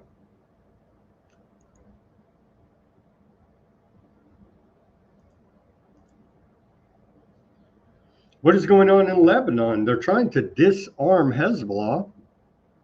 The number of, they had a ceasefire. Well, turns out the ceasefire in between Aardvarks and Lebanon has resulted in 11 dead and 20 injured in the last, since from October 6th to August 17th.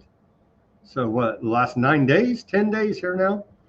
And 85 violations of the ceasefire have been recorded. Yeah, I'm sure it's fine. The number of Aardvark violations since the government's decision to restrict weapons.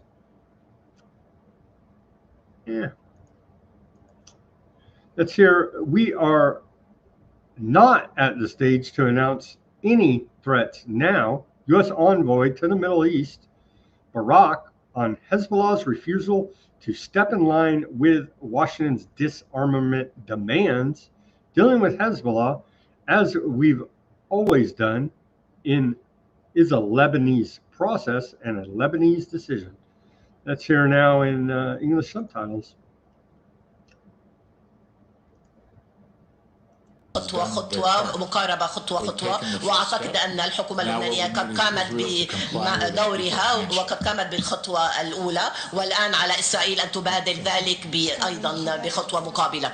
لا يوجد أي تهديدات في هذه المرحلة من الوقت. الجميع متعاون. إن التعامل مع حزب الله كما قلنا دوما هو عملية لبنانية وإجراء لبناني. ما حاولنا القيام به حاولنا الإرشاد أو الدلالة إلى بعض القدرات مع إسرائيل بشكل خاص لخلق تواصل شبكة تواصل مستقرة وذلك لمصلحة حزب الله الشيعة وإسرائيل. لسنا الآن في أي مرحلة للإعلان عن أي تهديدات. هذا معقد. عندما نتحدث عن كلمة نسى السلاح ما الذي يعني ذلك؟ كيف يحصل ذلك في وقت هم ينظرون ويقولون what is in it for us? How do we protect ourselves? They're looking to laugh. نربحه نحن. كيف نحمي أنفسنا؟ بالتأكيد هم يقولون لدينا قوى إقليمية تحمينا. هل سيقوم الجيش اللبناني بحمايتنا؟ وما هي المرحلة الانتقالية؟ ما هو المستقبل بالنسبة لنا؟ وما هو الازدهار بالنسبة لنا؟ هذا جزء من الازدهار. إذا لا أحد. Sorry about that annoying overlay there, but we know Lebanon's part of the greater Aardvark Land Project, Disarm, and they're going to take it all. And so there you have it. And I think they're fully aware of that. Top Iranian military advisor warns Ayatollah Khomeini that Aardvark-Iran war could resume at any time. Quote, "We are not in a ceasefire. We are in a stage of war. I think another war may happen.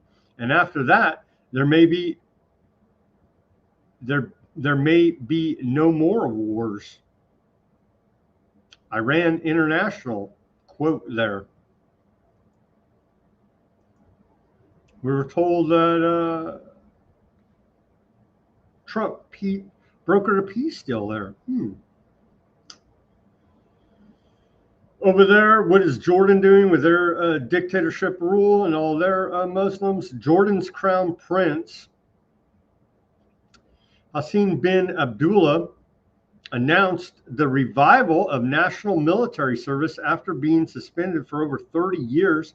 Made the announcement last night during a gathering in Irbid, northern Jordan. Young Jordanians must be prepared to serve and defend their country. The crown prince said, maybe they're seeing something that's going on. I don't know. The apocalypse engineered by these Zionist maniacs? Yeah, maybe. Trump says the sooner Hamas is confronted and destroyed, the better. So kill all the Palestinians? Yeah, looks like the plan. In the past 24 hours, Gaza hospitals received 60 dead and 344 injured. And it continues. Aardvark seen performing brutal ritual on a deer in New York. Let's watch this video.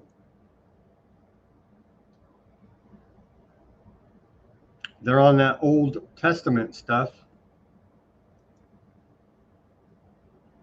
Not this problem again. And what's up with the videos over there on X? See if we can get this to play for you. We do love our occult rituals here. Here we go.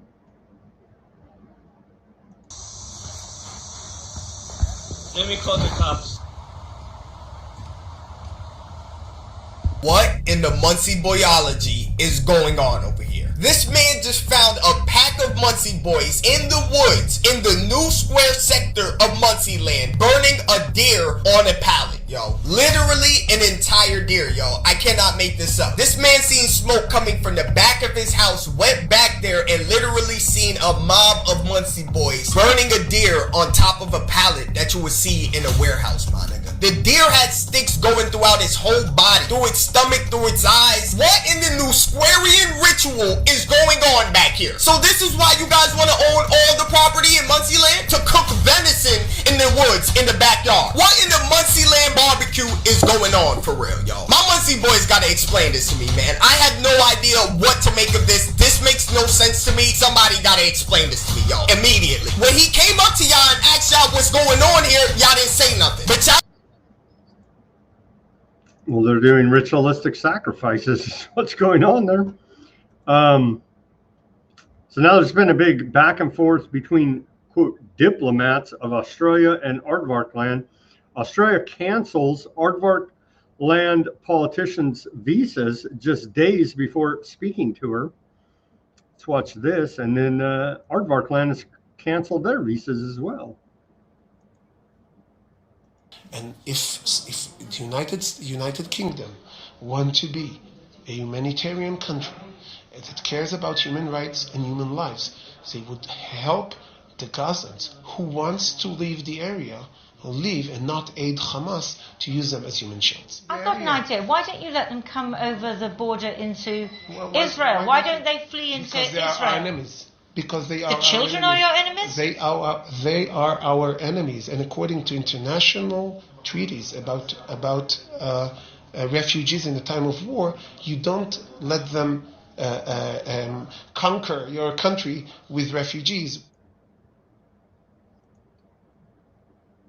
The children? Oh, I thought we cared about the children. Probably not. Aardvark Land revokes visas for some Australian diplomats. Report out of Reuters. Here you go. The back and forth. The visas back and forth here.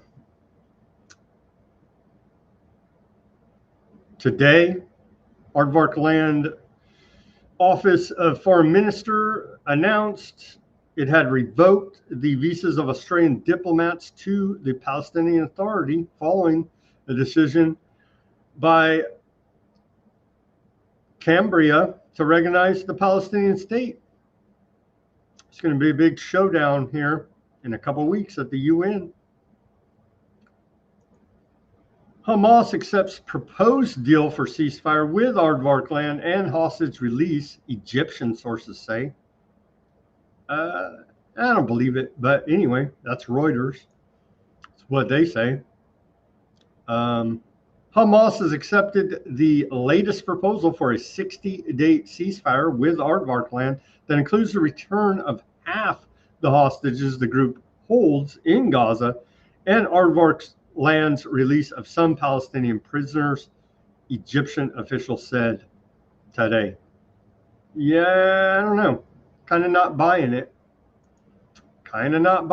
But that's the official story. Oh, this one came out over the weekend. I'm sure everyone will love this. Senior Aardvark Land cybersecurity official arrested in the United States for child sex crimes. There you go. Our greatest ally. Looking to have underage sex with American children.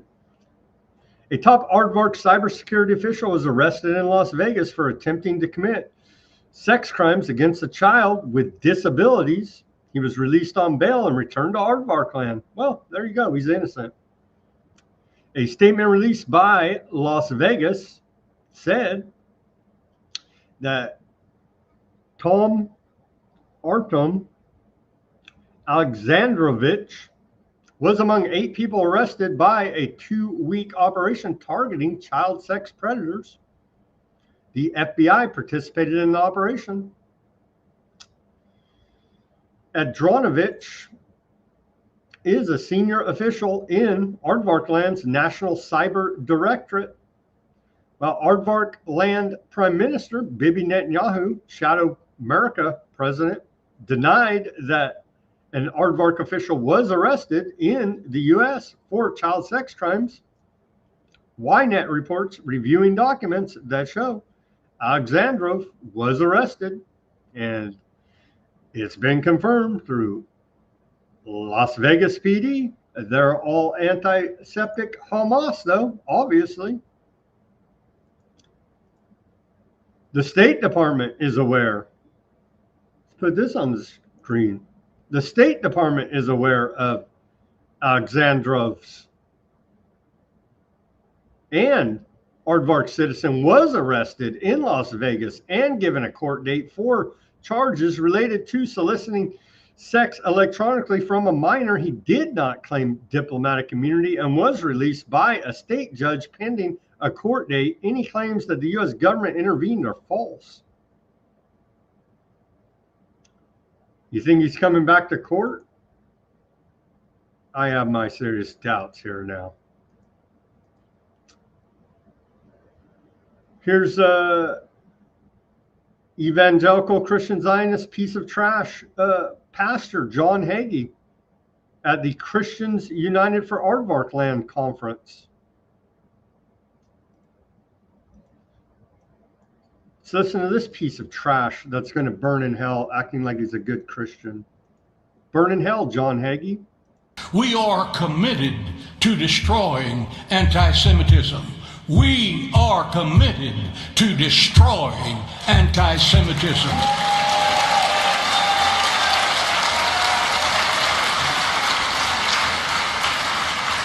Neither Israel nor her true allies will ever bend the knee to the international community's anti-Semitic hysterics.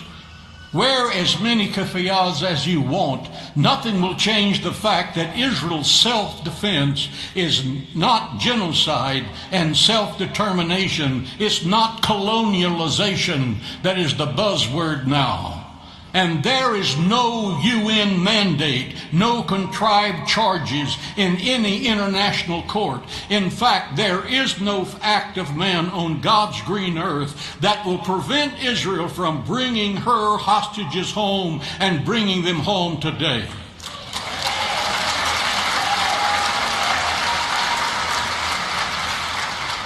The spirit of Amalek is on not just the mullahs of Iran, but also the wannabe strongman of Turkey. Not simply the international media, but also certain misguided elected officials and influencers in our own country. The irrational, illogical, and baseless hatred of Jews is the hallmark of the Amalekite spirit. Must be confronted in the sands of the Middle East. It must be confronted in the halls of U.S. Congress. It must be faced in the streets of every American city and town, in our Ivy League universities, in our churches. Jew hatred tries to hide behind rhetorical fig leaves, but its true goal is easily discernible: death to the Jewish people. We are not going to allow the Jewish people to suffer on our watch.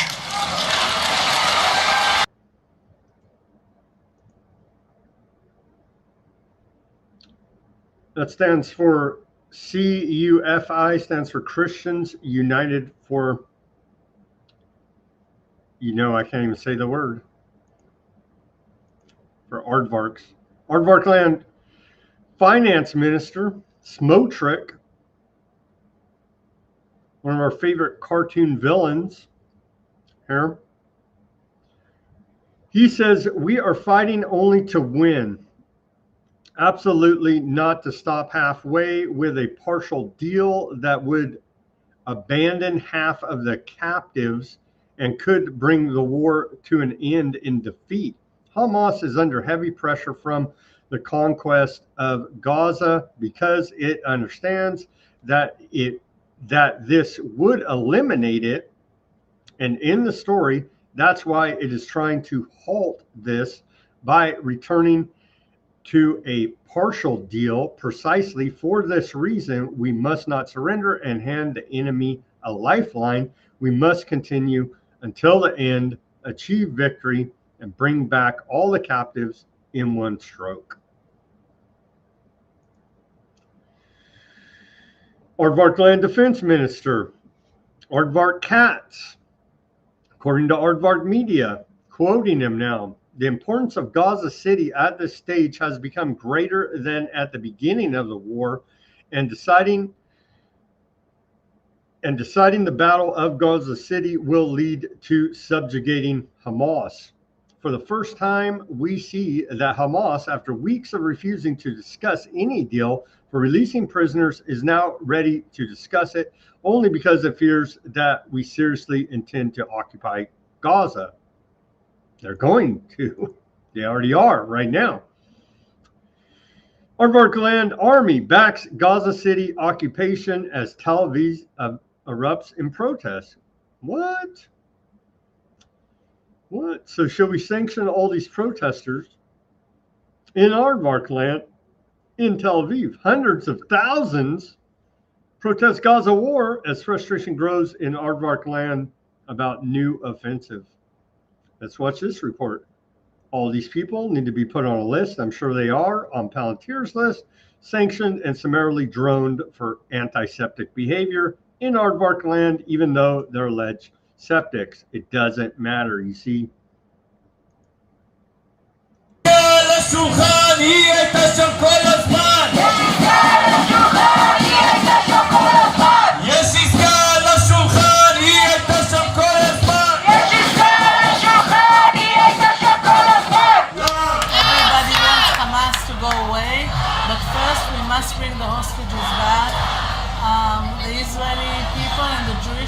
have always believed in the release of hostages first and foremost, and I think that's the first stage for us to heal after the 7th of October passage.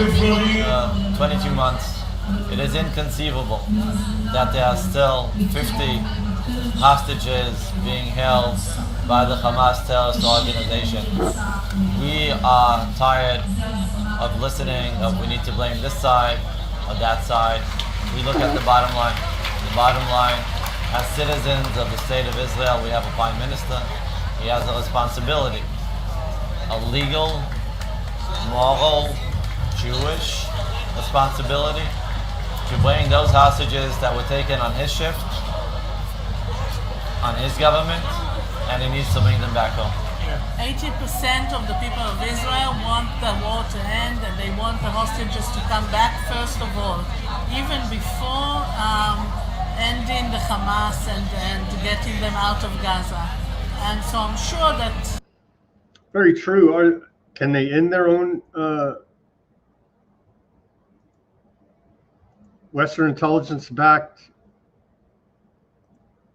terrorists? That's a question. Let's see here. I think we have shots of how big that crowd was in Tel Aviv. Let's watch this short report and get an idea about how many are pushing back there.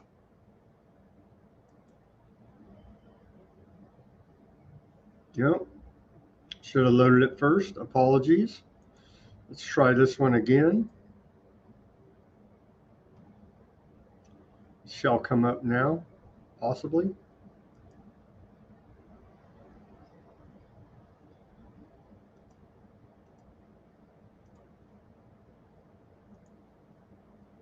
Middle East now, where Israel's plan to take over much of Gaza was met with protests by hundreds of thousands of Israelis yesterday. They held demonstrations across the country demanding a ceasefire and the return of the remaining hostages held by Hamas. Lee Kaniri has more on some of Israel's largest anti-war protests. End the war. Release the hostages. Hundreds of thousands in Israel demanded during a nationwide strike, blocking major highways and lighting bonfires. Loud calls for their government to listen. Stop the war. Stop the government from sacrificing our hostages, sacrificing basically us and the Palestinian people for its own political gain. One of the largest demonstrations of dissent over Israel's campaign to defeat Hamas in Gaza. The father of American-Israeli soldier Itai Chen, whose body is believed... Well, they all need to be sanctioned, obviously, and droned by Palantir, damn it. Okay, here's the... We got to play the president and the child molester, 60 minutes clip. But I want to play this. We probably can't play the whole 10 minutes because we're going to get bored. But here is the flattening from an aerial view of Gaza, what they've done here now.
skip forward, but you get the idea.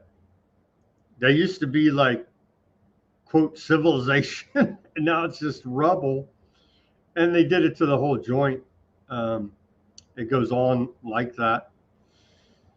This video, it's kind of hard to make out, but yeah, as they're going in to finish the job here now, amid hundreds of thousands of protesters. They don't care. They don't care. You got the Hannibal Doctrine. You've got an obvious stand down on October 7th. You've got reports of AI video, just totally fake, of the attack. Reports of fake body cam footage. And so it was called out on the day, how the most secure border in the world, they're most surveilled. How could this have possibly happened? The only way is stand down for Hamas, i.e. Western intelligence backed at the very least, and created by Aardvark Land and America and UK, usual suspects there. And so how could this have possibly happened? Well, I think we know. It was all engineered.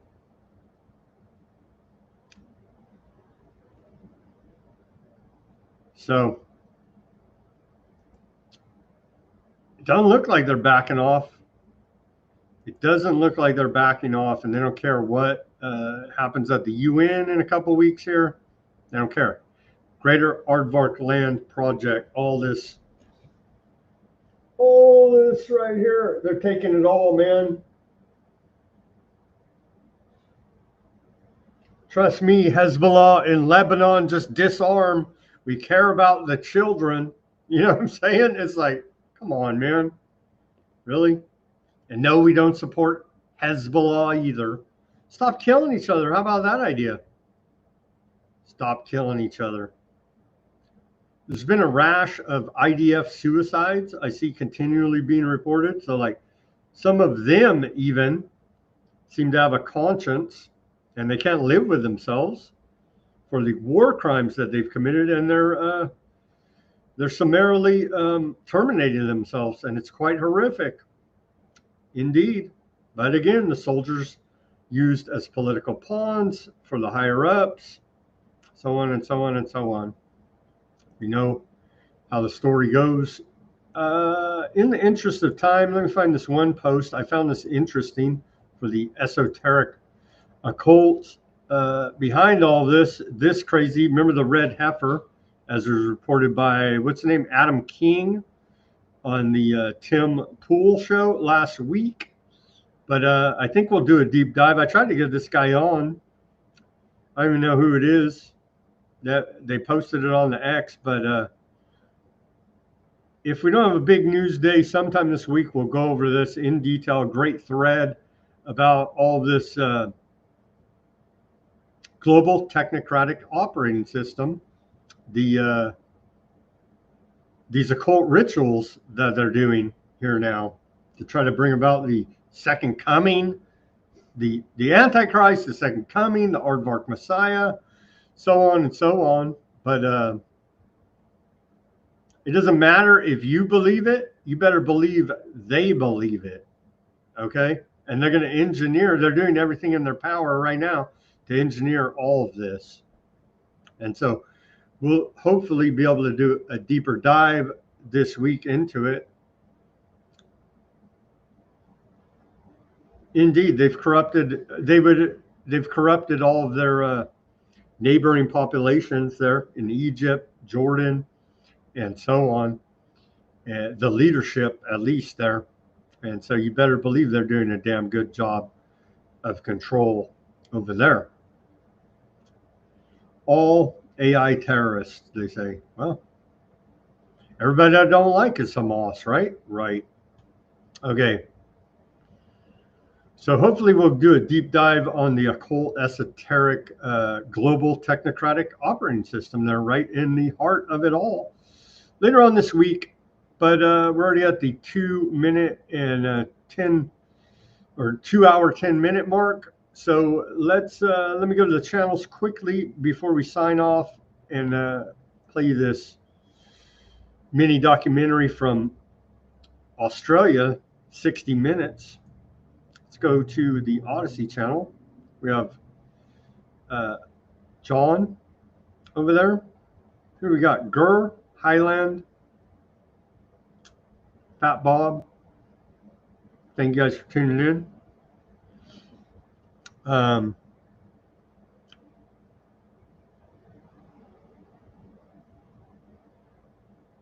Well, thank you for tuning in, John, and thank you for helping out your neighbor with a tractor.